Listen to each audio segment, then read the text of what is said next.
Buenas tardes, muchas gracias a Acro por la invitación, muchas gracias a todos los asistentes y completamente de acuerdo con lo que ha dicho el doctor Cifuentes y el doctor Ríos. La idea es que podamos individualizar los tratamientos, que tengamos todas las opciones que hay para abordar un paciente y podamos elegir la mejor para su tratamiento.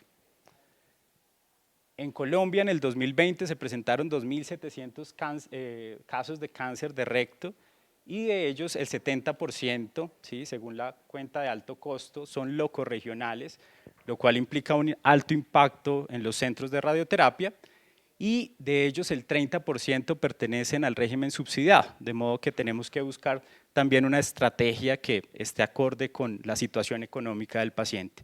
Por eso el curso corto de radioterapia va a ser una excelente alternativa de tratamiento. Vamos a ampliar un poco la línea del tiempo, entonces vamos a tener entre el 95 y el 2004 varios estudios, cerca de 4 estudios que han comparado el curso corto con hacer una cirugía convencional, donde se evidencia que esta neoadjuvancia con curso corto es superior a hacer una cirugía convencional. Luego se comparó también contra la excisión total del mesorrecto, evidenciando que también era superior, y posteriormente vienen los estudios también comparando con neoadjuvancia, ya con quimioterapia, evidenciando que no hay una diferencia entre hacer un curso corto y hacer un tratamiento con quimioradioterapia, pero un tratamiento menos intensivo. Esa sería la ventaja. Ya al final, sobre el 2017, tenemos el POLISH 2, donde ya incluye quimioterapia con el curso corto y tampoco evidenció unas diferencias importantes entre hacer un curso corto y un curso largo. En resumen, entonces tenemos los 3 principales estudios de curso corto que han comparado con curso largo, en los cuales no se evidencia una diferencia importante en control local. Vemos que está entre el 9 y el 10%. La tasa de metástasis sí es importante, más o menos un 30-40%, y la supervivencia no van a haber diferencias importantes entre uno u otro esquema. En cuanto a la toxicidad, vemos que no hay una diferencia tampoco importante entre los dos esquemas. Entonces hasta acá llegaríamos que el curso corto pues tiene unos mismos resultados con el curso largo. Sin embargo, hay varias limitaciones y como lo mencionaba el doctor Ríos, las metástasis son bastante importantes, casi un 30% de enfermedad metastásica, mientras que el control local sí ha mejorado. Sabemos que el control local está cercano al 10%, pero la tasa de metástasis está cercano al 30-40%. Entonces, el estudio rápido busca estos pacientes de alto riesgo, que son T4, N2, con invasión vascular extramural, con compromiso de la fascia mesorrectal y con compromiso de los ganglios laterales. Y entonces acá aleatorizó a recibir 25 Gray más quimioterapia y posteriormente la cirugía. Y esto lo comparó con el esquema convencional de quimioradioterapia, cirugía y posterior quimioterapia adyuvante.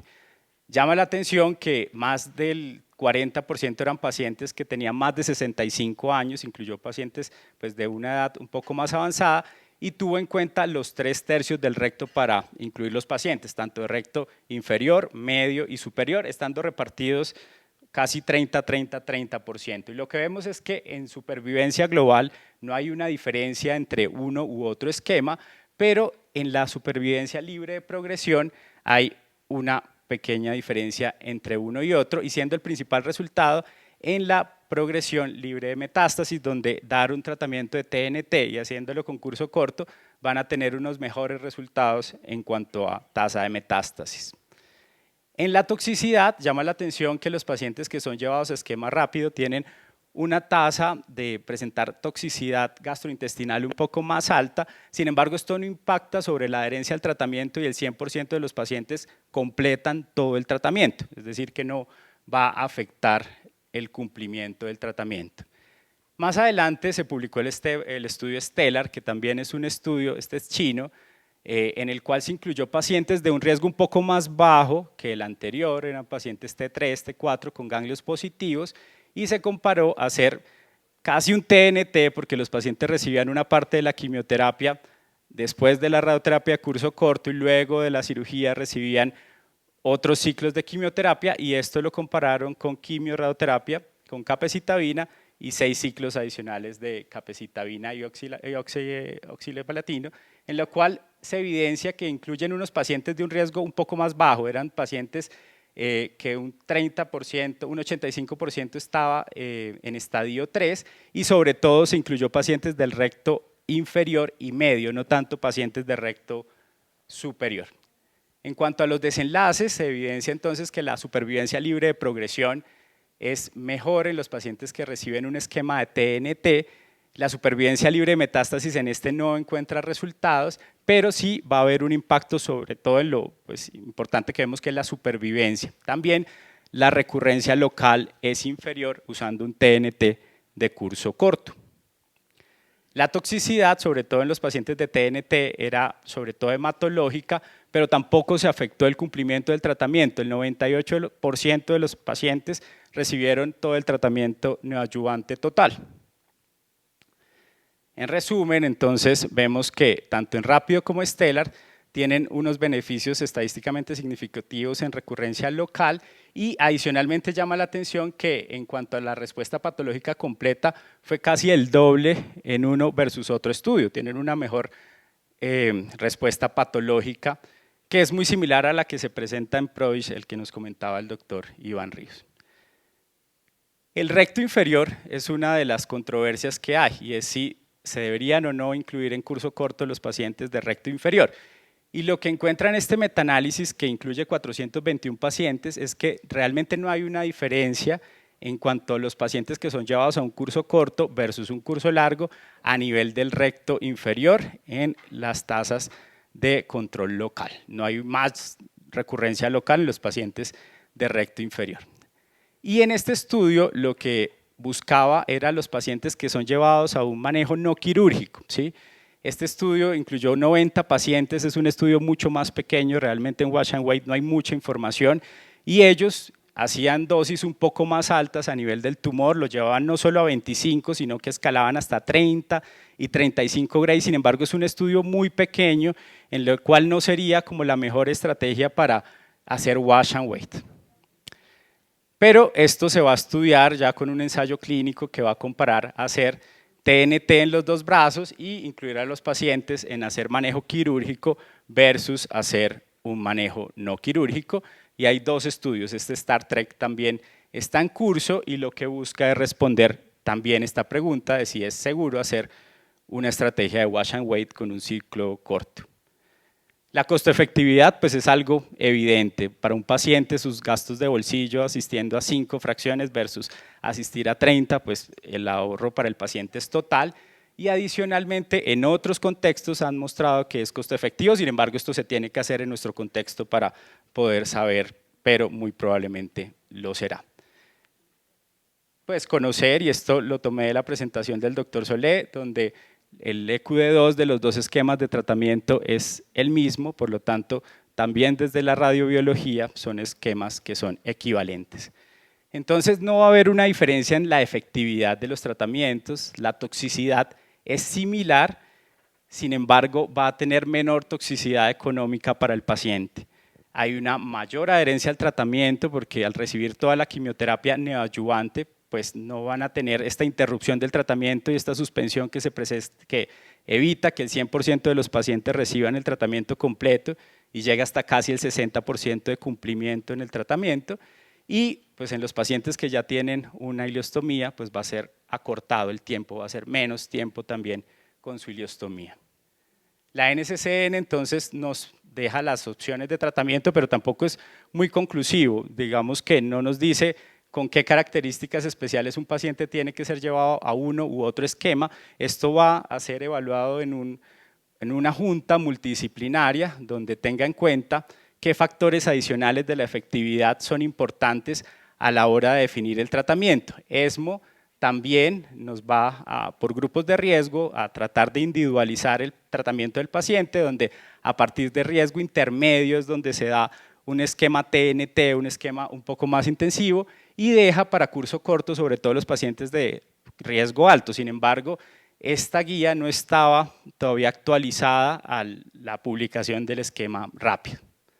Entonces, ¿qué otros pacientes, qué otros factores tenemos que tener en cuenta a la hora de definir el tratamiento? Entonces, el deseo de un wash and wait, que la cirugía pues vaya a alterar bastante la calidad de vida del paciente, la conveniencia del cumplimiento del tratamiento, el costo y la localización. Entonces, lo mismo, esos pacientes de tumores de recto inferior que sean más candidatos a hacer un manejo no quirúrgico y de pronto observarlo, puede tenerse en cuenta sobre todo para cursos más largos y los otros más para cursos cortos.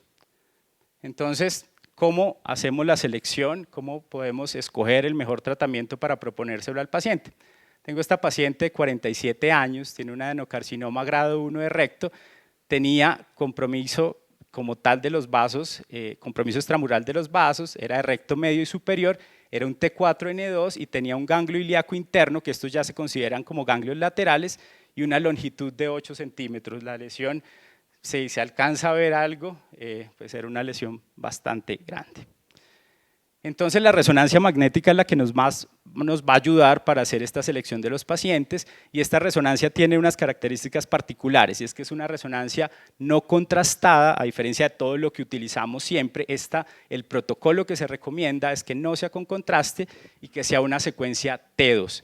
Y con esta podemos hacer una estadificación un poco más precisa de los pacientes con cáncer de recto, sobre todo a nivel de la cercanía de los T3 a la fascia mesorrectal. Este es el caso de la paciente que estaba ya comprometiendo el peritoneo, era una paciente T4. El otro factor importante es la margen de resección circunferencial, que va a ser muy importante para los cirujanos, y esto va a clasificar a los pacientes T3. Va a ser un factor muy importante para nosotros tener en cuenta en el momento de definir un tratamiento como el TNT. Y es que ese compromiso positivo de la fascia mesorrectal se asocia a un mayor riesgo de tener recurrencia local, una menor supervivencia, entonces es un factor de riesgo bastante relevante. Y esto es lo que ocurre, que va a comprometer esos vasos laterales cercanos al tumor. Los ganglios regionales, entonces, ha habido consensos de radiólogos donde ellos dan unas características de riesgo y un tamaño, y en cuanto tumores ganglios que están de menos de 5 milímetros, pero tienen esas características de alto riesgo, que sean redondeados, heterogéneos, ya se consideran como sospechosos, y tenemos que tener en cuenta en el momento de la delimitación no solamente los mesorrectales, sino tener en cuenta estos laterales, que son los que mencionaban en el protocolo de rápido, que ya serían los ilíacos, los obturadores, y ya por ejemplo los inguinales serían una enfermedad metastásica. Entonces, ¿qué hacer en esos ganglios laterales? Entonces, el Stellar y el rápido prohíbe dar un refuerzo sobre esos ganglios que están laterales, pero que tienen alto riesgo de producir recurrencias locales. Hay unos cohortes como la que vimos de Wash and Wait, donde daban una dosis un poco más alta en estos ganglios, pero todavía eso no se considera un estándar para la radioterapia. Y hay diferentes guías donde ellos especifican que no hay una indicación como tal de dar refuerzo, sin embargo proponen en estos pacientes que se hace la revaloración y se ven ganglios persistentes, que con el cirujano se tome la decisión de hacer un vaciamiento ganglionar, no solamente el mesorrectal, sino un vaciamiento ganglionar. Esto está en estudio y hay ensayos clínicos que están evaluando cuál sería la mejor estrategia para estos pacientes, pero por el momento una de las recomendaciones es proponer un vaciamiento ganglionar. Hay otros factores a tener en cuenta, como la inestabilidad microsatelital, y es que nosotros con la radioterapia lo que hacemos es afectar el ADN, y estos pacientes que tienen la inestabilidad microsatelital o el mismatch repair alterado, que no pueden hacer reparación del ADN, pues hay varios estudios que han mostrado que son más sensibles a la radiación. Sin embargo, hay unos estudios que están a favor, otros que no es muy claro, su frecuencia no es muy alta, tienen que ver mucho también con la sensibilidad a la quimioterapia, y adicionalmente están relacionados con el Lynch. Entonces, ellos sugieren que todos los pacientes deberían hacerse estas pruebas. Esta paciente entonces fue llevada a tratamiento 5×5, estos son los volúmenes de tratamiento de la paciente, y a los 6 meses después de realizado el tratamiento se hace la resonancia de revaloración después de todo el TNT, y se evidencia que tiene una regresión importante, es una regresión grado 3, que es intermedia, persiste el ganglio que está positivo, pero ya la fascia mesorrectal no se considera positiva ni la invasión vascular.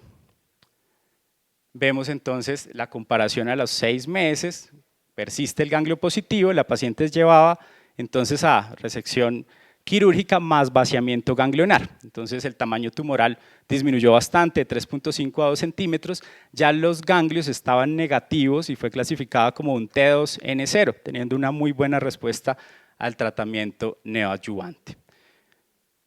En cuanto a los aspectos técnicos de la radioterapia, el tratamiento se puede hacer en IMRT o en 3D, pero tienen, digamos, unos factores que hay que tener en cuenta. En IMRT sugieren, sobre todo en las guías británicas, que se haga en supino, con vejiga llena, y dejan el contraste como una maniobra opcional. En 3D recomiendan sobre todo el prono con belly board para proteger al máximo el intestino.